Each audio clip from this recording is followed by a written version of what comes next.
This week on Supercars Talk, Will Davison finds a new home, new wheels have been approved for next year, and I try to catch up with some Super 2 friends.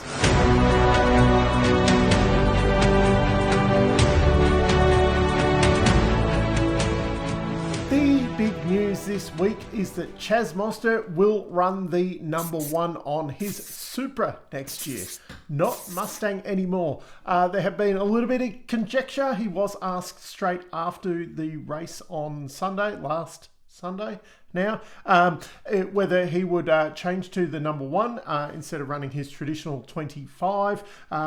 Typically, the winner of the championship runs the number one. The main guys not to do it recently have been Scott McLaughlin, continuing to run the famous number 17 for Dick Johnson Racing, and then Shane Van Gisbergen, who preferred to continue running his number 27. They did try putting the number one on his 888 Commodore for one weekend, and it was an absolute disaster.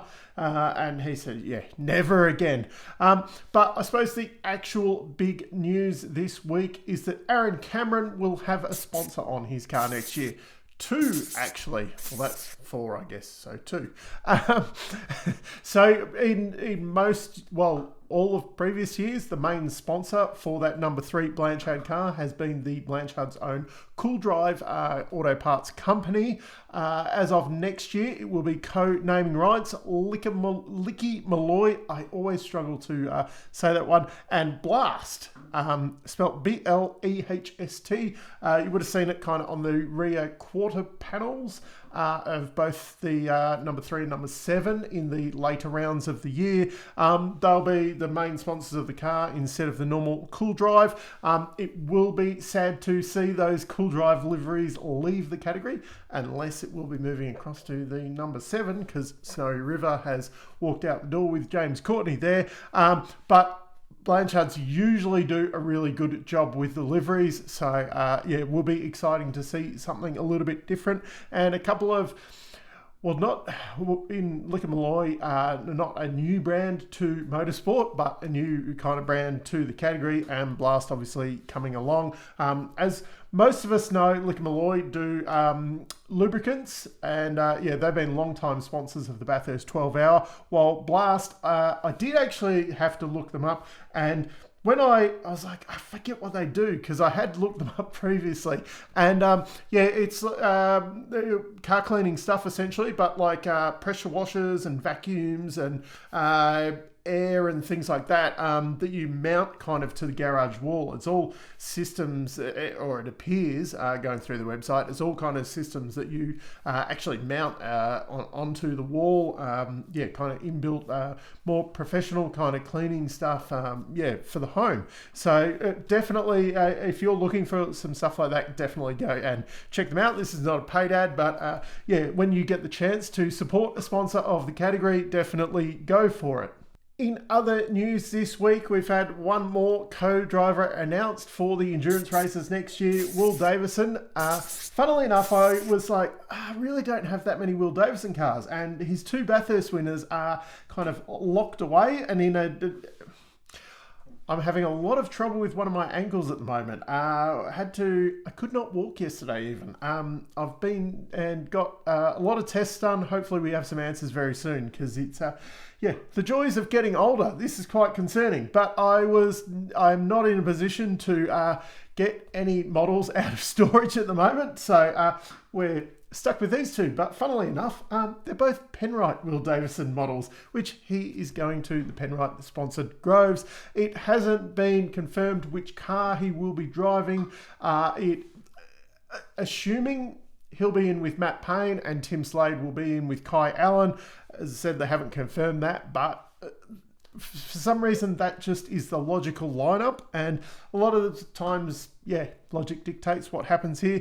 This means that we're not even, with like the season only finished last week. We're not even into 2026. There only co-driver seats available now are at Matt Stone Racing, Brad Jones Racing, Blanchard Racing, and one at Tickford. It's a really, really, really small list of seats that are available. Oh, there is the SCT one, which I think has probably been sorted already. But yeah, they're the only ones that are available. Also, speaking of driving supercars, Alice Buckley will get her first taste of a supercar at Matt Stone Racing in they're doing a super test with Ayrton Hodson and generational talent Tommy Smith. They're re-entering Matt Stone Racing, re-entering the series next year with the Gomersall owned cars that Triple Eight were using this year. It's expected that Ben Gomersall will have a drive of the car during that test evaluation day, just to get a bit of an eye in for the other guys. But Matt Stone Racing are looking for drivers, while Gomersall will be at Tickford next year. It's also been confirmed that Courtney Prince will get a shot in an Eggleston car at Winton this week too. There is a lot of other people that are getting shots in supercars, but I suppose the Alice Buckley and Courtney Prince ones are they're bigger news because they are females getting a shot in the category, and we haven't seen a female in the category since we lost Simona Di Silvestro a few years ago. A big talking point this year has been the wheels and how they interlock in incidents. Once again, we had an incident in Adelaide with wheels interlocking and a car going up in the air. Yeah, it's been a big talking point during the week, so you may remember that one. Anyway, new wheels have been approved for use next year. It will be a phasing thing where you can run the old wheels until they wear out or whatever. It's expected that people will just phase through them. Visually, I've seen photos of them back to back, and yeah, they look exactly the same. It just the new one doesn't protrude as far, so you can't get the interlocking. They'll hit kind of tire to tire before the spokes actually interlock. That should be a big improvement in these incidents where we do get to see cars jumping up in the air. It is quite spectacular, but it does a lot of damage. We have had the race formats for next year confirmed. It's all pretty similar. Of course, we do have the extra New Zealand round next year, so the Jason Richards Trophy will cover the winner overall from the two rounds, like a combined kind of, a bit like a endurance champion. You'll have a New Zealand champion as well that will get the Jason Richards Trophy. ITM will be sponsoring both of those rounds as well. As I said, formats next year are largely unchanged. So yeah, top 10 shootouts everywhere, I suppose.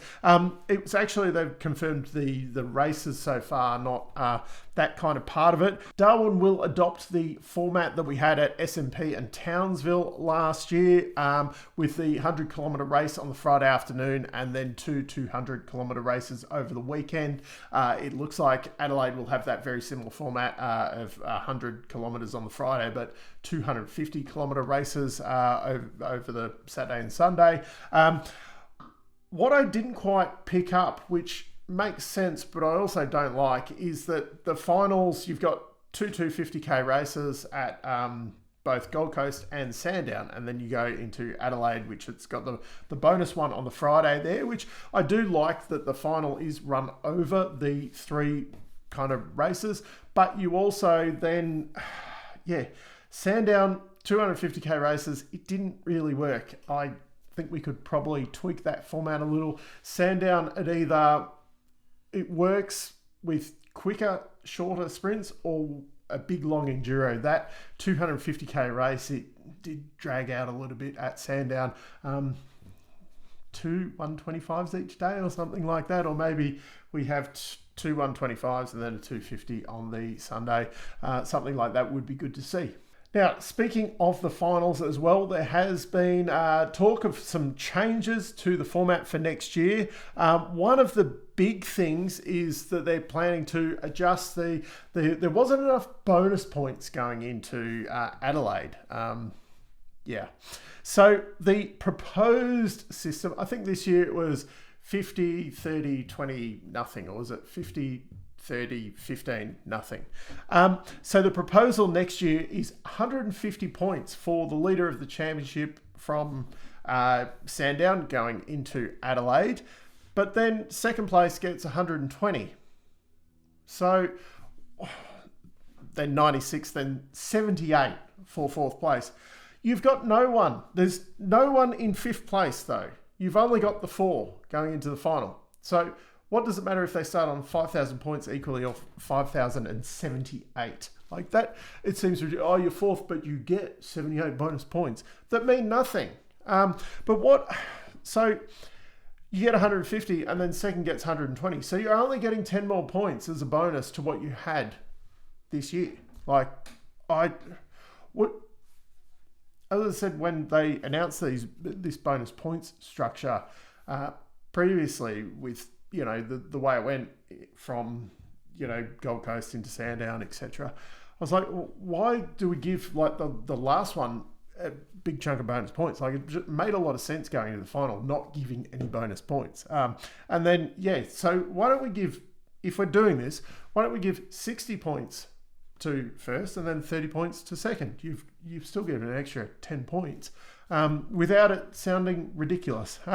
Anyway, they're also talking, so you go to Gold Coast, the 3 that get eliminated, then they get their extra points from, the Gold Coast. They get those eliminated. So then they kind of go back into the pool. So if a guy is 11th, which I think running off the Heimgartner actually ended up somewhere around 9th in the championship, something like that. Not spectacular.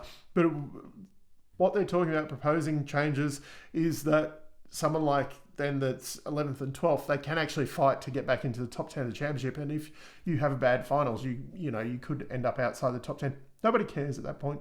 Nobody cares. All the talk will be those 10 who made the finals and then the guy who won the championship, basically. I don't know why we need to make changes like that. If it was me, now, I don't think we need a big bonus all the way through the final system, but I would like to see, I think this year, Brock Feeney did have a pretty spectacular sprint season where he did win a lot of races and things like that. And realistically, if he DNF'd in race 1 at Gold Coast, he wouldn't, progress any further through the finals. So I don't think it needs to be a big amount of points, like maybe 5 points for each win, but having something for race winners at Gold Coast where if you've, in the front 2 of the championship, you've had a lot of wins, that with some bonus points and things like that, that you're nearly guaranteed to make it through to Sandown.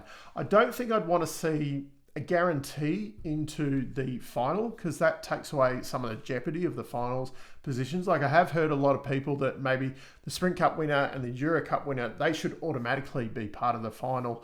I don't think we need that. I don't think we need that. I think really, and Sandown's more a traditional track where, if you race well, you're going to get through kind of thing. Whereas Gold Coast, there is a lot of jeopardy. I mean, look at what happened to Brody Kostecki over the weekend there. That could have happened to Brock Feeney, and then he would have been out at the first hurdle. I think we need a little bit of a bonus for race wins for the Gold Coast to, just give someone who's had an exceptional season a little bit extra of a leg up to get themselves through to the final. Now on to Super 2 news. Lockie Dalton won't be with Tickford next year. It has been announced that he will be a co-driver at Erebus, which put a big question mark on his Tickford days. I'm assuming he'll probably be in the Image Racing lineup somewhere. And for the last few years, there has been rumours of Erebus running a wildcard at certain rounds and things like that. So I'm kind of expecting them to have Lockie Dalton and Jared Hughes share a wildcard in as many rounds as they can do next year to give them a bit of extra experience. But the big thing this week is catching up with the Super 2 boys. Now, unfortunately, Jared Hughes is just the busiest man ever, so he's too busy for me. Brad Vaughan I'm catching up with him next week. Campbell Logan, he's still getting over a hangover from, I think a guy named Chaz took him out drinking as a celebration or something like that for some reason. Uh, and he's been no good to me. But I did get to catch up with Cody Burcher during the week. So here it is. Welcome back to the show once again, Cody Burcher. It feels like it's been a long time between drinks. Yeah, it has been a little bit. We've been obviously a little bit busier in the back half of the season, but yeah, back on the show again. Last one for the year, I think. There's not much time left in the year, but we may as well get right into it. Adelaide, some mechanical dramas, I suppose. Yeah, unfortunately, it was. I mean, it was first time for me at Adelaide, and to be honest, at the street circuit, which was was very cool. The track itself is probably up there with one of my favourites. Unfortunately, the luck sort of wasn't on our side on the mechanical side, but yeah, no, definitely a tough weekend. Not the way we wanted to finish the weekend. Friday after my first laps, we had a steering rack fail in practice one, so I only got limited laps, and then in practice two we were sixth fastest, which considering we got very limited time and first day on the track, I was pretty happy with, and then yeah, race one had a power steering fail, sort of just around the halfway mark of the race, and then race two, as soon as I sort of drove out of the dummy grid, the power steering let go again. So unfortunately, didn't really get the chance to battle for anything really. But unfortunately, that's racing sometimes, and sometimes some of these things are out of your hands. So it would have been nice to. I mean, we had a really fast car under us, especially in race trim, and starting off P6 on Sunday, and had a green set of tires to use. So hindsight's wonderful, but ultimately it's definitely a tough weekend, but still there's always positives to take out of it. Rookie of the year? No, we No, not even that. unfortunately we went into that with a very good championship, but effectively with the last race at Bathurst getting taken out at turn one, and then two. At least we finished the race on Saturday and Sunday, but it was very, very low scoring. It was sort of just going around the back, making sure we just scored some points. So yeah, still, I mean, we finished 10th in the championship, but especially after, that's definitely not where we set it. What myself or the team set out to achieve at the beginning of the year. So yeah, we'll definitely be working harder than ever to, not have a repeat as such. So can we talk about plans for next year, or nothing set in stone yet? Yeah, look, I'll be where I am. I'll be back with the Eccleston crew again next year. So, yeah, we're all driven more than ever to make it all happen. So, we've all got the same goal. We've all got the same opportunities to rectify where we went wrong this year. And look, as I said earlier, we had some really good speed in the cars on the weekend, and that showed with Batesy's. He got a podium on Saturday, and I think if we were in the come Sunday, as I mentioned, I think we would have had a really good crack at doing the same. To be honest, so yeah, I'm looking forward to working with those guys once again. Speaking about the weekend, Friday, would you have wanted to go out in qualifying in the wet, or were you happy that it was called off? No, I was actually really excited to be honest. Last qualifying of the year, I think everyone was ready to leave it all out there. So ultimately, it was probably the right call. But Yeah. I think at least they probably should have just sent us out to drive around and try clear some water. But yeah, anyway, it is what it is ultimately. So what are the plans of the off season? Mate, it'll be there's a little bit of time to recover from the season that we had. It was pretty brutal, to be honest. So, nah, will be for me. It's a little bit of time off, and then I'll be hooking straight back into preparing for next year. So, the training side, the sponsor side, and I'll be down in Melbourne quite a few times between now and then to have everything ready so we can Um, leave no stone unturned pretty much, where there's no, I guess use the term no rest for the wicked, but yeah, it definitely won't be slowing up too anytime too soon, I don't think. Are you looking forward to some of the new tracks next year as well? Yeah, I think it's a great addition. Mm, I am disappointed to see Townsville go. I mm, think Townsville was one of the coolest events of the year, to be quite honest. But yeah, to go to, but on the other side, Perth is always really good. It's a high degradation track, which um, I like because it adds a little bit more to it than wringing the neck out of a car for 40 minutes. So it's almost uh, I think it's a way to get the same effect as having a 250k supercars race or longer. You get a high deg track and you sort of got to manage the car as you would over a longer race. So that'll be good. And to go to Darwin is going to be awesome as well. I think I don't know what the field's looking like next year, but there's a pretty good chance that 90% or more of the drivers haven't been there before, and Super 2 hasn't been there before. So, mm, and I haven't even been to Darwin. So it's another city ticked off the list, hopefully, and well, definitely, and we'll be, yeah. I think it's great, to be honest, and Sandown's always fun. So, yep. yeah, I think it's looking like a really good calendar next year, and can't wait to get going. Now, onto the main game. What did you think of the finals format in the end? Uh, it depends. Depends what side of it you look at it. I did like it. I thought it was great. Going into the last round, not knowing who was going to win the championship was, it's a massive hit, I think. And there's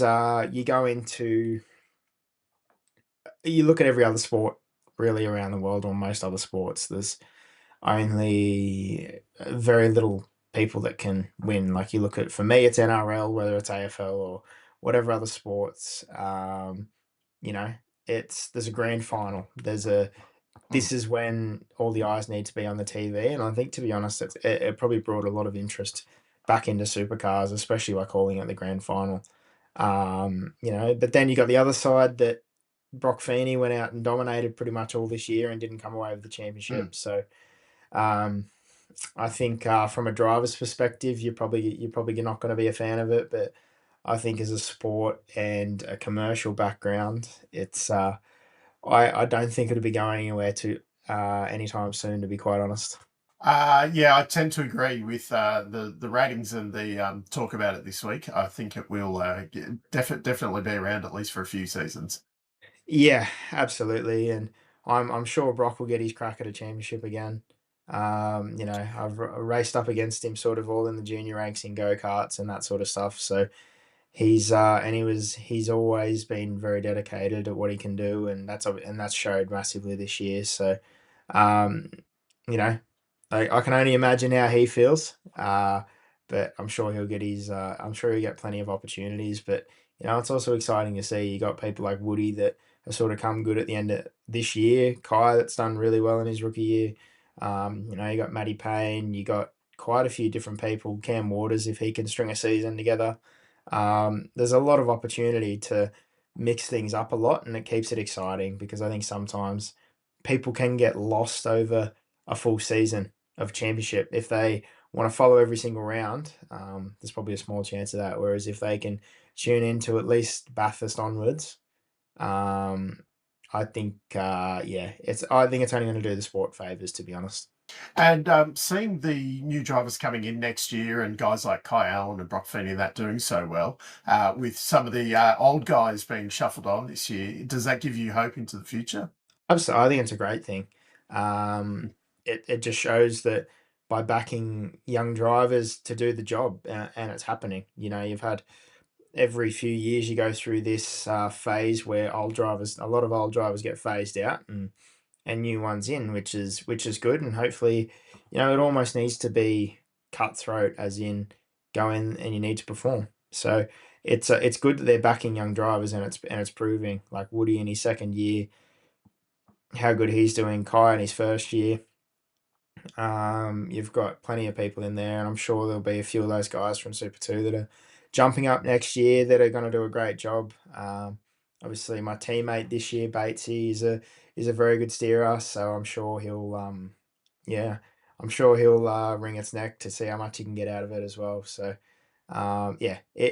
it's awesome to see, but it also makes the co-driver market difficult too, because all these blokes are jumping out of a main game seat and into a co-drive. So yeah.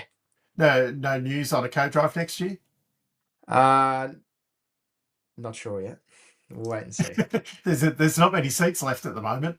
No, there's not. It's definitely a goal. So I don't know. We'll wait and see. Well, anyway, thank you for all your time this year, and we'll definitely be cheering you on in Super 2 next year. Thanks, Dave. Really appreciate it. And the podcast is going from strength to strength, so keep at it. So massive shout out once again for Cody Burcher. Thanks for your time. Really, really appreciate it. Hopefully we'll have a couple more interviews next week, but we'll see how we go. Well, Brad Vaughan's actually signed up. Some of the others, though, a little bit unreliable. Anyway, down in the comments, let me know your thoughts on how we can improve the final system. I don't really want to see just get rid of it, because it's here to stay for at least a few years. I didn't mind the format, and a lot of people say, oh yeah, but that's because your guy won, rah. Well, yeah, that's a bonus, but it actually put excitement into that Adelaide round, especially the Sunday race. I think if, after lap 1, if we didn't have the kind of finals in it, that was Matt Payne just driving away, and the championship would have already been wrapped up. It would have been a very different race to watch. That is my opinion, but I'd like to know what, ways that other people, maybe some really good ideas, maybe we can try and collate them and try and work out a bit better system. But I do think we probably need a bit of a bonus for race wins, and you might actually see a couple of guys who are at the more, the back half of that top 10, if they haven't had a win. Guys like Kai Allen and Thomas Randall didn't have wins during the year. And then, Kai Allen gets himself into the final, but maybe without those wins, he might not have, not having wins might have caused him not to get through where someone else might have got through. So that's why I'd like to, at least reward the wins in some way, but I don't want those bonus points to carry right through from Gold Coast right through. I do like the way that then Sandown kind of then becomes to set you into Adelaide, but the kind of jeopardy at times of Gold Coast might not affect your whole year. Anyway, that's just my thoughts. Down in the comments, let me know yours. Until next time, I'm still Dave, and I'll catch you later.